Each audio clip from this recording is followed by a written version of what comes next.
Jadi buku tentang pimpinan dan bawahan itu seperti apa.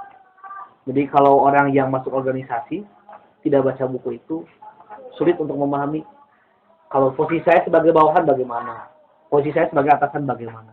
Maka seharusnya Anda mencari buku itu. Saya juga lagi mencari lagi itu buku, ya, terbitan Jakarta kalau tidak salah.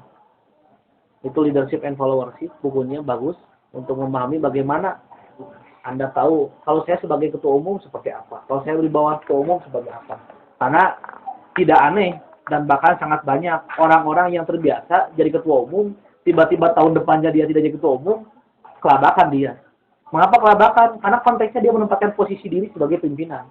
Nah, artinya nanti kita berdasarkan dulu.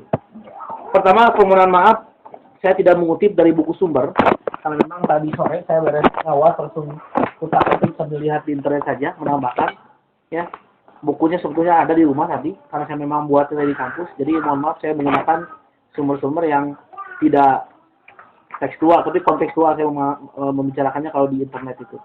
Tapi insya Allah nanti saya lihat, bisa dilihat dan baca-baca di blog yang lain ini, mereka sudah layak lah, bukan tingkat-tingkat SD atau SMP yang nulisnya. Itu. Baik, tentang kepemimpinan dan leadership ini, saya ngutip nih, apalah ini bijak, kata-kata bijak atau apalah, bahasa mau tingkat SMP juga apapun. Ya. Meskipun Anda tidak berminat menjadi pemimpin, Anda tetap harus belajar untuk memimpin. Karena diri Anda perlu untuk dipimpin. Saya kata-kata ini memahaminya karena memang hampir tidak ada satu orang pun di dunia ini yang bisa mengelak dari istilah kata ini. Ya. Kalau pemimpin kan benda ya. Pemimpin itu benda. Pemimpin. Ini analisis bahasa dulu saja. Yang namanya pemimpin itu benda. Ketika masuk ke ya, kepemimpinan, maka ini berubah, ya, berubah menjadi sifat, adjektif, ya, adjektif. Nah, adjektif inilah yang akan perlu kita bahas, ya, yang perlu kita bahas bagaimana konteks pemahaman tentang kepemimpinan. Pak, lewat aja. Stop. Apa itu? Ya. Jadi sekali lagi bahwa ketika kita berbicara kepemimpinan, maka perlu Anda ketahui juga Anda sedang berbicara tentang sifat seseorang. Sifat seseorang ini bebas caranya. Tapi mudah-mudahan saya tidak membuat contoh yang nyerebet-nyerebet ke ranah kampus, ya. Karena saya biasanya ngisinya di ranah kampus. Jadi saya lagi berusaha untuk membuat contoh tidak di kampus. Karena bagi saya, kalau buat contoh di kampus itu, kesannya itu onani wacana lah, ya. Jadi, kalau yang onani wacana itu kan sudah keluar dari apapun, beres, senang, sudah itu dia berpikir kembali. Apalagi harus saya lakukan. Nah, itulah sebetulnya wacana yang di kampus. Nah, saya tidak ingin untuk bahas di sana. Jadi, saya mencoba untuk memahami konteks kepemimpinan ini, bagaimana ke depannya. Gitu. Mohon maaf ya, mau agamanya Kristen, mau agamanya Islam, mau Buddha, mau Konghucu, sekalipun dia tidak beragama, saya yakin konteks kepemimpinan ini pasti akan diakui. Ya. Berbeda dengan konsep Tuhan. Maka pembahasan kepemimpinan ini sebetulnya lebih menarik dibanding pembahasan tentang Tuhan.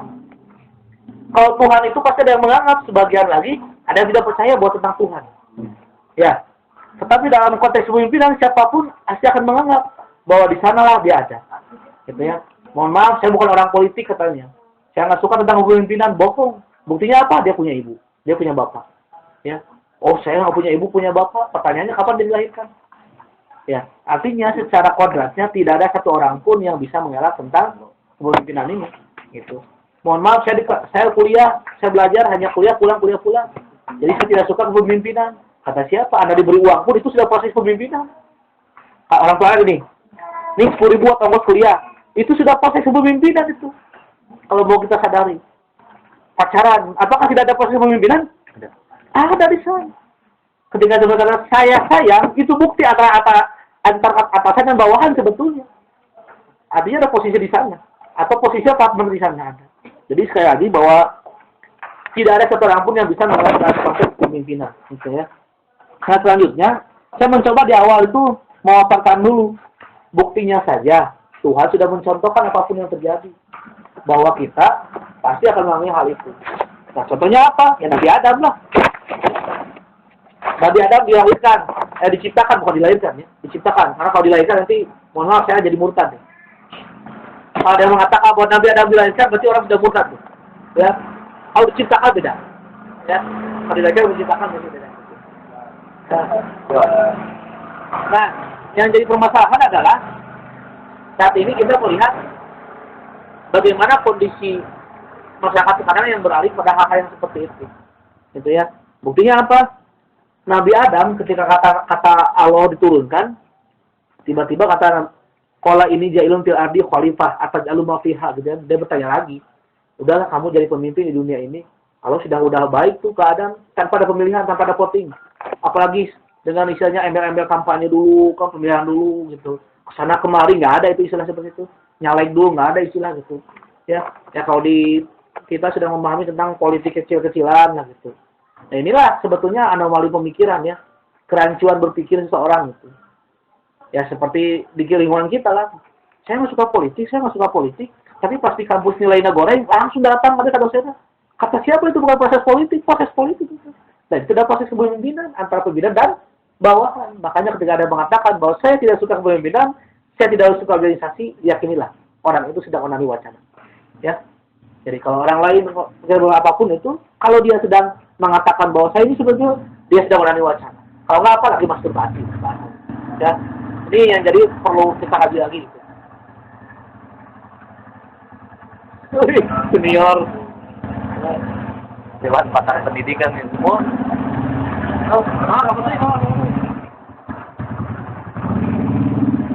Ya, jadi itu prosesnya. Nah, mengapa sampai saat ini ketika dipilih seorang pemimpin masih saja ada yang menolak? Ya, lingkungan kita, mohon maaf, saya bagi lagi kampus saja lah. Karena di sini semuanya sebagian akademik atau siapapun. Ketika dipilih ketua himpunan atau ketua RT saja, apakah ketika dia terpilih semuanya sepakat dia mau bahwa seorang ini jadi ketua? Enggak. Tanyakan pada lingkungan Anda. Nih si ini jadi ketua. Saya yakin ada saja satu orang yang akan menggerutu. Dia tidak sepakat dengan pemimpin ini. Nih RW jadi si ini. Pasti ada warga sebagian satu atau dua kepala rumah tangga yang mengatakan saya tidak suka RW-nya si itu. Karena memang apa? Itu sudah disontohkan oleh Tuhan. Bagaimana? Tuhan pun sudah memberikan ketika Adam menjadikan. Siapa yang protes waktu itu? Setan, iblis, ya kan? Ya, Apa nih kamu? Jadi panggil moderator. Mondok ya. jadi pembaca. Ya. Jadi konteksnya, ya, sama. Jadi siapapun yang dipilih nanti dari ketua atau pemimpin harus yakin pasti ada orang yang menolak Anda. Ya. Siapapun di sini yang nanti akan jadi pemimpin, yakinilah jangan alhamdulillah saya terpilih berarti semua orang suka sama saya. Bohong itu. Rektor saja. Kalau lingkungan kampus terus saja seperti itu. Rektornya pasti ada tersebut. Semua rektor atau prodi lah. Ada yang seperti itu. Ya. Jadi konsepnya adalah bahwa pemahaman yang lainnya yang bisa dipahami oleh kita adalah Tuhan saja sudah mencontohkan. Ya. Nah, ketika Nabi Adam diciptakan jadi pemimpin, siapa yang malah ke sana? Yang protes? Setan, iblis ya. Aba wastakbara wa kana minal kafirin gitu kan. Wa qala juduli Adam fasajadu illa iblis. Kata Tuhan, Anda harus patuh semua ke ketuanya, ke Adam. Kata si iblis apa? Aba wastakbara wa kana naosna urang mah takabur ya urang mah. Nah, aja gurding kita saja. Nah, kalau Anda ingin tahu di sanalah ada orang jadi lamun jelema nolak ya. Karena hiji pemimpin eta hasil konvensi kalau menurut ayat Al-Qur'an ini maka orang yang menolak ini sebutnya abawa takbaro, golongannya orang kafir. Gitu. Jadi kalau tidak sepakat dengan hasil musyawarah dan musyawarah itu secara benar tidak menyalahi aturan, maka kita bisa jadi seorang kafir. Dalam konteks kesesatan gitu. Tapi ini konteksnya bukan seperti itu. Ya. Jadi kalau kita contoh nih kalau rumah tangga istri tidak taat pada suami, jawabannya apa? Tetap saja. Makanya kata Nabi, paling banyak nanti di neraka itu siapa? Perempuan. Ditanya langsung, naon senang? Buat perempuan, nah pada ini enggak. Katanya apa? Dia tidak taat pada suami. Ini proses kepemimpinan. Gitu. Ya. Jadi proses kepemimpinan itu memang hal yang lumrah terjadi. Ya. Nah, ini saya menulis beberapa yang ngutip di bukunya Kartono ini. Ya. Ada beberapa pemahaman tentang kepemimpinan. Intinya bahwa sebetulnya kalau pemimpin itu mempengaruhi itu. Makanya kalau ada ketua, ya, kalau ada ketua RT, ketua RW, bahagia, ketua kelas di sekolah, terus dia tidak berpengaruh, yakini dia bukan seorang pemimpin, ganti langsung, bukan diganti langsung melihat. Mengapa? Karena esensi dari kepemimpinan itu adalah mempengaruhi. Gitu. Anda pasti akan menemukan orang-orang yang dia jabatannya bukan ketua, apapun, tapi mempengaruhi orangnya pandai. Sebetulnya dia yang jadi pemimpin. Kalau konteks mempengaruhi. Gitu. Jadi, kalau Anda mendeklarasikan untuk jadi pemimpin, mau ketua mau ketua BEM, ketua himpunan, ketua RT, RW, kelurahan, dan yang lainnya, Anda harus yakini dulu, memang saya mampu yang mempengaruhi orang lain. Berapa orang yang nanti saya bisa pengaruhi orang lain? Berapa orang saya bisa gerakan? Bukan janji-janji kampanye nanti ditempel. Beres tempel dan dia terpilih, balik lagi ke asal. Begitu sebutnya tapi yang gitu karena pemimpin yang tidak bisa mengatakan hal itu. Artinya apa? Bahwa konteksnya dalam pemimpin ini, siapapun yang mengatakan adalah mempengaruhinya saja. Makanya saya masih ingat ketika ada 50 pemuda yang berpengaruh. Alhamdulillah saya di dunia, salah satunya ada di Indonesia, yaitu Anies Baswedan. Ya. Nah, Anies Baswedan ini salah satu pemuda, sebutnya pemuda padahal sudah punya anak berapa, tapi masih kategori pemuda di dunia. Dia bisa mempengaruhi wacana pendidikan di Indonesia. Gara-gara apa? Dia membuat suatu prestasi, yaitu Indonesia Mengajar. Dia Indonesia Mengajar ini kan pedoman, pelopor, dia mampu mengaruhinya. Dan salah satunya adalah termasuk cerdas seperti itu. Ya. Jadi itulah latar belakangnya. Bagi saya bahwa kepemimpinan ini siapapun tidak bisa mengelaknya. Ya. Bahkan ketika orang mati, tetap saja kepemimpinan itu pasti ada. Buktinya apa? Coba kalau orang mati, masuk kuburan. Ada nggak yang proses kepemimpinan? Ada. Ditanya kita. Hasil itu hasil kepemimpinan, hasil pemimpin. Pasti ditanya seperti itu. Nah, dalam beberapa pendapat, saya mencari di buku-buku, baca saya buku-buku, bahkan di internet saya cek lagi. Banyak yang mengatakan, ciri pemimpin yang baik, sudahlah. Kata saya, Anda jangan terlalu banyak teoritis, gitu. Teori, pemimpin yang baik, amanah ditulis, amanah, gitu kan. Bahkan sekarang, caleg-caleg sudah banyak kan, kalau Anda lihat baligo, ya, apa bahasanya, bermartabat, bersih, makmur, apalagi misalnya kan bersaja apapun. Saya kira itu hanya slogan saja. Dan kalaupun kita, mohon maaf ya, sebagai anak bahasa Indonesia, harusnya kritis juga. Masih banyak itu akronim yang salah sesuai bahasa. Udah dicoret pilot, ada baligo gitu tuh. Coret, tulisan bagus. Buat sekarang tulis langsung. Insya Allah diundang palingnya. Ini masalah. Ya, kalau ada cari seperti apapun itu. Nah, saya melihat dari beberapa hal. Maka ada 3 sebetulnya yang esensi. Mau di negara manapun, mau di benua apapun. Yang pertama, gaya kepemimpinan otoriter. Contoh di Indonesia. Ya. Di Indonesia ada Soeharto. Saya melihat mengapa Soeharto, kalau masuk ke SBY, nanti saya, mohon maaf ya, kalau ada tidak setuju dengan pengklasifikasian saya di sini, Anda bisa protes kan? Ya, Anda bisa protes. Saya mengatakan bahwa yang otoriter ini, saat ini pemimpin adalah, salah satu adalah yang fenomenal adalah Hitler. Ya. Siapapun tidak bisa mengelak bahwa Hitler ini adalah orang secara pemimpin adalah yang mampu menguasai. Bahkan dulu, zaman Hitler, yang main bola, ya, kalau kalah, siap mati dia. Tembak saja langsung. Bahkan, sepak bola itu zaman Hitler itu sudah akomodasi perang. Gitu. Akhirnya PSSI lain perang masalah itu, tapi permasalahannya apa? Keuangan. Politik saja keuangan. Ya, Hitler dulu seperti itu. Bahkan kalau Hitler nonton, sudah diyakini saja bahwa itu harus menang yang disukainya. Kemarin saya lihat di liputan ada beberapa klub sepak bola dunia yang disukai oleh Hitler, gitu kan? Ternyata sejarahnya seperti itu. Ya. Itu Hitler yang bayangkan dia memimpin di 83-85. Soeharto, saya baca di bukunya Anhar Gonggong. Mohon maaf ya karena sejarah ya. Jadi sejarah itu seperti ini nih. Sejarah itu seperti handphone. Kalau Anda lihat di sebelah sini, oh handphone itu segini ya. Oh handphone itu ada lebar ya. Jadi sejarah itu tergantung siapa yang melihatnya, sudut pandang. Ya. Tapi saya baca dari Anhar Gonggong. Contoh ya, kita dijajah 300 tahun lebih itu ternyata bohong.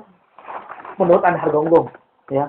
Tetapi Ridwan Saidi, dia membantah kembali dalam beberapa tulisannya, sebetulnya bisa saja hal itu. Tetapi itu perspektif Soeharto. Jadi ternyata satu-satunya presiden yang bisa membalikan fakta, membalikan sejarah dalam buku-buku kelas di SD, mungkin zaman Anda SD dan saya SD, kita sudah dibohongi dengan dicokoki dengan sejarah bohong, adalah Soeharto. Bagaimana konsep G30 SPKI dibalikan, ya, bahwa Soekarno turun, gitu. Kenapa? Padahal siapa yang menurunkan Soekarno? Kalau baca dalam buku sejarah, ternyata yang menurunkan Soekarno adalah Soeharto. Ya, dengan berbagai caranya dia. Bagaimana dia menghasut beberapa jenderal untuk masuk tentang Soekarno ini, mengasingkan Soekarno sampai Soekarno betul-betul seolah-olah ditangkap oleh pihak Belanda yang memang tidak diketahui. Dan ketika dibaca di bukunya Profesor Dr. Daniel Dan, saya baca, iya, ternyata adalah Soeharto. Mengapa dia sampai seperti itu? Nah, biasanya Soeharto ini adalah orang yang memang sampai saat ini presiden yang belum terkalahkan adalah otoritasnya Soeharto. Dulu Iwan Fals nyanyi, ada sumbang tuh, nyindir-nyindir pemerintah, tewas, gitu, tangkap, masukkan. Ya, terus aktivis-aktivis dulu, hanya sedikit, protes sedikit keras, tewas. Ya, sejauh aja di kampus orang, sejauh gitu. Sejauh kampus orang. Ya, alhamdulillah masih di orang balaga ya namanya. Oleh protes tuh. Dan cara benghar gitu. Nah, itu rumah saya bawa protes tidak syarat saya enak balenghar gitu. Jadi hilang nuansa itu. Nah, sama halnya zaman Soeharto itu. Tetapi dalam konteks orang-orang Partai Golkar, dia mengatakan lebih baik zaman Soeharto katanya dibanding zaman SBY. Kita nggak tahu perspektifnya apa. Tapi setahu saya dalam konteks kepemimpinan, Soeharto adalah orang yang memang otoriter. Bayangkan saja dia 68 sampai 98 berapa tahun tuh 40 tahunan sampai 30 tahunan dia memimpin. Ya. Tidak ada di Indonesia yang sampai seperti itu. Habibie mau apapun maju. Mengapa? Karena di Mitra Habibie adalah konteksnya apa? Intelektual. Pinter Habibie teh yang cerdik itu untuk urusan politik, urusan lainnya. Siapa yang mengajarkan politik PTDI-nya? Puntennya Habibie punten karena bukan orang politik, Abu Rizal Bakri. Dia yang mengkandaskan PTDI. Mengapa? Karena melihat di peluang pasti Habibie dan keluarganya bengar, gara-gara ini apa? Dipotong zaman itu seperti itu. Jadi sehingga konsepnya adalah bahwa banyaklah permainan lah yang terjadi di Indonesia saat ini gara-gara seperti itu. Soeharto yang bisa seperti itu. Ya, mohon maaf dulu ada aliran sesat di Indonesia ya. Salah satu ormas Islam yang akan sebutkan. Aliran sesat dia akan dibasmi oleh umat Islam di Indonesia. Gara-gara berlindung di Soeharto, aman sampai saat ini. Dan jaya makmur sampai saat ini. Siapa? Soeharto jualan. Cuma nunjuk hiji jenderal itu Ali Murtopo. Beres aman sampai saat ini, tidak ada yang berani menggugat. Organisasi itu sebenarnya ada, masih ada. Ya, itulah Soeharto. Berbeda dengan yang lain. Terus Husni Mubarak ini presiden Mesir yang tahun 2011 kemarin ya diluncurkan. Ini adalah Ferdinand Marcos ya. Saya yakin ini Anda belum tahu. Coba Anda baca biografinya Ferdinand Marcos ini. Di Filipina itu ternyata hampir beberapa presidennya otoriter. Nggak ada presidennya di Filipina nggak otoriter gitu. Ya, makanya masih diajar otoriter ke Filipina ulina. Ya. Masih ada Unpas tuh, padahal latihannya di Filipina gitu. Ya. Ini Myanmar bukan Muhammad, ini Muammar ya, Muammar Abu Minyar Al-Qaddafi. Apa dia sebutnya dengan Qaddafi. Ya. Nih, ini Libya udah terkenal nih, bayangkan 69 sampai 2011 itu Mbak. Ya. Dia menjabat jadi presiden dari 69 sampai 2011. Itu pun diluncurkan dengan tapi mohon maaf, dia adalah orang yang paling tragis meninggalnya. Karena dia masuk ke gorong-gorong, diseret oleh orang Yahud dan Nasoro ya. Yahudi dan Nasrani Amerika diseret dan dimatikan di sana sambil dibawa ya. Nah ini Saddam Hussein. Nah kalau Saddam Hussein, mohon maaf saya lebih suka Saddam Hussein. Ya, saya lebih suka Saddam Hussein. Mengapa? Karena perspektif agamanya. Dia itu kan Sunni. Dia berani memberantas orang Syiah gitu. Tapi sebetulnya di balik itu ya tetap saja. Ya. Nah orang yang otoriter itu tidak mungkin dia tidak punya kawan atau orang lain sebagainya. Soeharto, zaman Soeharto, Pertamina, SPBU semuanya milik anaknya. Ya. Mobil siapa miliknya? Anaknya juga. Gitu. Terus gunung-gunung di daerah Garut itu dibelinya oleh siapa? Soeharto. Dimainkan ke siapa? Dibaca lagi ke desa-desa. Makanya dulu terkenal Golkar dengan partai suara desa. Karena memang Golkar yang paling baik dan Soeharto. Ya. Jadi orang kalau yang kuat posisinya di pemimpin pasti dia punya relasi yang baik. Ya. tong acara atau jauh teh sok teh di kampus urang. Di sana kampus mah. Saya kan jagonya, bagi itu jago tuh kan. Jago nama jago mengenai kadat. Kayak barager deh itu lah menarik pemilihan. Kayak datang ke mahasiswa bro.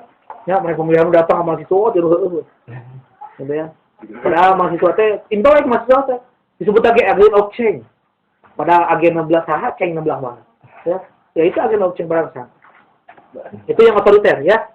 Jadi bagi saya yang otoriter itu tidak usah kita pelajari. Cukup kita tonton dan kita tertawakan. Terus kedua demokratis.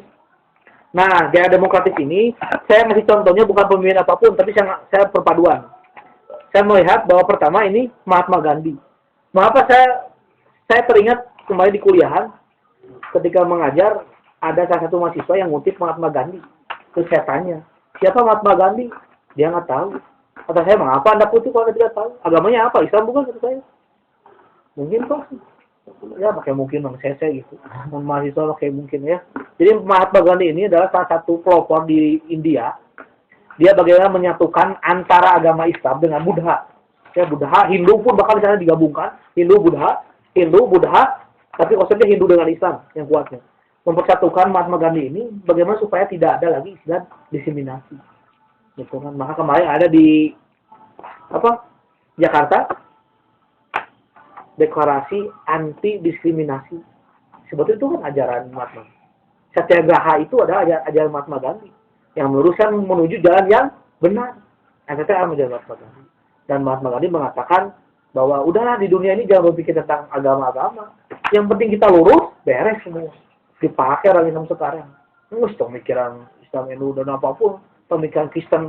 Yang penting orang diajar agama benar. Ya, nah itu sebetulnya pluralisme, itu nggak boleh. Ya. Nah, pertama Mahatma Gandhi, yang kedua adalah Abraham Lincoln.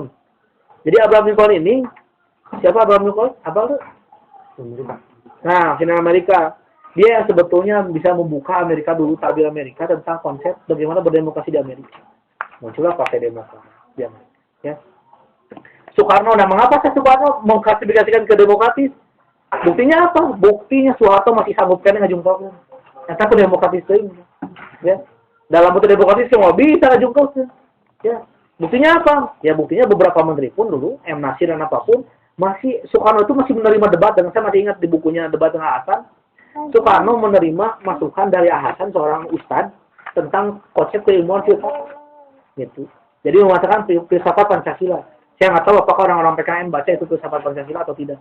Ya, tapi yang jelas di filsafat Pancasila ini orang-orang ya pasti akan tahu, gitu ya, akan tahu bagaimana kondisi hal yang lain. Yang ketiganya adalah nilai fair ya. Jadi kepemimpinan ini bebas. Mantap nih pemimpin sama cicingnya. Mirip pisan yang blok enam. Mau jadi pemimpin teh. Cicing gitu. Demo tara. Protes tara. Anggotanya keluar tara aktif jempeng. Ada model gitu tuh. Model paling terakhir kan. Jadi kalau ada yang memimpin gitu, ya. Ini ada anggota yang tidak aktif, ya sudah nggak apa-apa, beres. Ini senang bayaran naik, SPP naik, ya sudah daripada kita bawa udah aja biarkan naik. Ada dikritik dia habis-habisan, diam saja, kan gitu, ya. Sehingga apa? Biasanya kebablasan. Nah, contoh pemimpin yang seperti ini ada siapa? Nah, ini George Herbert Walker Bush ya. Dia adalah masih keturunan George Bush ya. Seniornya bahkan dia presiden Amerika. Dia sampai kebablasan dalam konteks seperti itu. Nah, selanjutnya saya mengkategorikan sebagai SBY pun saya masukkan saja ke sini. Ya, ke kategori SBY ini. Mengapa? Saya sampai tadi saya udah maghrib melihat di TV One SBY marah, bukan marah, menginstruksikan untuk mengultimatum Australia dengan 3 perintah. 1, memutuskan latihan bareng, perang bareng dengan Australia. Yang kedua, pertukaran intelijen, ya. Terus satu lagi apa? Ya. Nah, artinya apa? Jadi SBY mah aneh. Ketika intelijen kita handphonenya yang Bu Ani, ternyata ada 14 pejabat yang disadap itu, ya. Disadap oleh Amerika, nggak bisa apa-apa dia. Tuh bisa ngomong ngambak tuh bisa SBY teh. Siga nu bogoh ke Amerika teh gitu. Kalau mau bogoh ke batu aja caikan teh itu yang nya pada masa luangnya yang ngambak gitu. Ya, konsepnya seperti itu. Gitu. Dicaikan teh cicing ulang teh. Jadi kita nggak mau padahal anggarnya yang ngambak gitu. Nah, tapi sekarang ke Australia, SBY mulai berang. Mengapa? Harga diri. Tanpa itu tak konsep researcher ini. Ya. Jadi memang gaya pemimpinannya digunakan dipakai memimpin hal yang lain. Gitu. Jadi bagi saya adalah bahwa kepemimpinan seperti ini ya bagus juga, tapi hanya untuk pemanisannya, bukan sebagai gaya secara keseluruhan. Jadi sehingga teman-teman kan melihat ya SBY sekarang, ya SBY saat ini orang yang masih saya kemarin baca ketika muncul bukunya Gurita Cekayasan, SBY kebakaran jenggot. Kenapa kebakaran jenggot? Merasa itu bukan saya. Terus kemarin Bunda Putri, ya nggak tahu Bunda Mama Dede atau Bunda siapa itu, pokoknya bunda-bundaan ya. Muncul Bunda Putri masih bingung lagi. Sampai ada istilah 1000% bohong, 2000% bohong. Itu menuduh ke partai PKS ya presidennya. Walaupun saya nggak suka lah partai Islam partai apapun, anggar bagi kan duit nggak wewe gitu. Ya, buktinya itu kan partai Islam, tapi ending-endingnya kan daging mentah juga sama. Ya, kalau sudah daging mentah kan pemikirannya ke sana, sulit nanti. Jadi artinya bahwa ya itu mah Pak Ono lebih senior lah perubahan aja. Masalah itu Pak Ono lebih senior lah gitu ya. Jadi artinya bahwa sebetulnya teman-teman, yuk kita analisis bareng-bareng. Kira-kira kalau kita untuk jadi seseorang di lingkungan itu, kudu kumaha kan secara pemimpin. Gitu ya. Saya melihat di tatanan teman-teman di akademik itu kan, atau siapapun itu yang di kampus, ada yang melihat bahwa ini seperti ini pemimpin. Ayo pas kampanye nanti ayo, wah perubahan pasti etik. Pasti hal itu kehadiran alhamdulillah. Itu ya. Jadi ya kepemimpinannya hal memang dia dari awal kita harus menetapkan dulu kepemimpinan saya gayanya seperti apa. Ngiblatnya ke siapa harus ada juga itu Anda. Ya. Jadi konsepnya ngiblatnya harus jelas juga. Jadi sekali lagi bahwa saya melihat bahwa inilah yang disebut dengan konsep pemimpinan yang teman-teman tidak perlu usah bingung lagi, ya. Makanya gini, kalau Anda nyari jodoh, tanya nih kalau laki-laki ke perempuan, Anda suka ke saya, kalau mimpin rumah tangga bagaimana? Tanya dulu. Gaya kepemimpinan juga. Sebaliknya juga perempuan atau laki-laki ke perempuan. Kalau Anda rumah tangga dengan saya, Anda ingin dipimpin seperti apa? Ngobrol dulu nanti begitu. Kalau sudah seperti itu ya sudah dulu. Artinya apa ya? Konsepnya ada pertanyaan kan? Sehingga tidak ada istilah masa hal-hal yang lain. Ya. Jadi ya itulah singkatnya mungkin tentang gaya kepemimpinan, bahwa ada 3 sebetulnya. Pertama Anda milih otoriter, yang kedua ada demokratis, yang ketiga adalah konsep laissez-faire. Laissez-faire ini adalah konsep keterbukaan. Biasanya sama kumaha bedanya demokratis sama laissez-faire ini. Kalau demokratis si anggota kasih kebijakan dulu, bukan kasih kebijakan, kasih wewenang dulu, tapi tetap endingnya pemimpin yang menentukan. Ya, kalau laissez-faire ini siapa? Bawahannya pun bisa membuat berontak gitu. Ya, nah, tinggal ini kan tidak ada ciri-ciri. Kalau ada yang seperti itu ya sulit. Ya, jadi sebetulnya analisis ini perlu kita lakukan. Saya pernah ada pertemuan tuh dengan beberapa aktivis di Kota Bandung, walaupun endingnya saya nyesel. Mengapa? Diskusi temu aktivis Kota Bandung dari angkatan sekian sampai sekian. Acaranya di hotel. Saya udah ngira tuh, ini mau benar pasti naon. Kajiannya emang bagus tentang strategi memilih calon presiden di kalangan Sunda. Yang datanya aktivis Kota Bandung. Terus saya tanya beberapa aktivis Kota Bandung, kan orang Sunda asli, sana saya dulu di Medan. Satu. Yang kedua, ini bukan saya Palembang. Kata saya, ngarumuskeun calon presiden di Sunda, tapi ngomongkeun orang Batak. Kan nggak jadi itu, nggak bisa tuh orang Palembang. Artinya apa? Ya konsepnya kayak kepemimpinan harus jelas dulu, tahu dulu. Kalau Anda ingin tahu siapa diri Anda, ya tanyakan juga pada teman-teman Anda. Gitu ya. Makanya saya kemarin itu suka ngomong, kalau Anda ingin tahu siapa Anda, jangan tanyakan dulu pacar Anda dan teman Anda. Tanyakan dulu bukunya. Kalau bukunya sedikit, ya berarti dia sedikit. Ya. Kalau bukunya dia banyak, ya banyak, berarti otaknya banyak. Ya. Kalau bukunya di kosannya cuma 3, itu pun sudah ada namanya, dan namanya itu nama temannya, kan itu sulit itu. Buku siapa itu? Ya, pertanyaannya kapan bacanya? Ya. Walaupun suka ada orang yang minjam buku, tapi dengan cara cepat bacanya ada. Tapi kan di mahasiswa di orang malah banyak itu. Minjam buku, ya keinginan meminjam bukunya tinggi, dan keinginan memilikinya tinggi. Akhirnya apa? Minjam, waktu dibalikin duit. Nah itu rasa ingin memilikinya selalu tinggi. Gitu. Ya kalau di kita itu. Pinjam buku.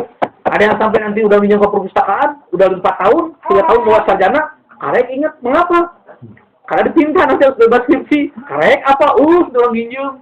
Sebab saya bayar ke perpustakaan. Ya, nah nggak seperti itulah. Jadi saya melihat bahwa gaya kepemimpinan kita apapun, kita bisa mencerdaskan. Kalau nanti Anda ingin melihat gaya kepemimpinan dia seperti apa, jangan kita jadi gini. Anda boleh mengkritik seorang berdasarkan analisis ini. Jika Anda menilai dia sebagai otoriter, Anda menilai sebagai demokratis, dan menilai seperti apapun. Dari teori ini Anda bisa memahami kalau pemimpin Anda saat ini, dia maksudnya kemana pun. Ya, misalnya mungkin Pak. Baik, kalau singkat tentang kepemimpinan akan kembali saya ulas. Bagaimana ketika kita mencakup konteks kepemimpinan, itu bisa diketahui ketika kita melakukan hal ini saja, ketika ada pembimbing, kemudian ada yang mendengarkan atau bawaan-bawaannya, itu juga masuk ke dalam konteks kepemimpinan. Kemudian menurut buku Kartono tadi, kepemimpinan itu esensinya yaitu mempengaruhi. Jadi ketika kita sudah dapat mempengaruhi satu orang, dua orang, satu kelompok, dua kelompok, atau beberapa banyak individu, itu berarti kita sudah berhasil menjadi pemimpin. Ketika kita belum memiliki sifat itu mempengaruhi, kita belum dapat dikatakan sebagai pemimpin yang baik. Jadi esensi dari kepemimpinan tersebut adalah mempengaruhi. Kemudian ada 3 esensi gaya kepemimpinan. Yang pertama itu ada otoriter yang tadi sudah dijelaskan. Kemudian demokratis, dan yang ketiga laissez-faire, ya. Dan beberapa sifat dari kepemimpinan itu seperti otoriter itu sangat menguasai, kemudian cenderung ke kesewenang-wenangan. Kemudian demokratis itu mempertimbangkan, kita sebagai pemimpin kita bisa mempertimbangkan masukan atau saran kritik dari bawahan kita. Kemudian yang laissez-faire ini itu lebih terkesan pasif, hanya diam, hanya stimulus masuk, kemudian bisa juga tidak ada filterisasi dari pemimpin tersebut. Kemudian ada satu tadi analisis yang mungkin perlu kita kaji. Akhirnya bagaimana kepemimpinan yang akan kita lakukan atau terapkan di lingkungan kita saja.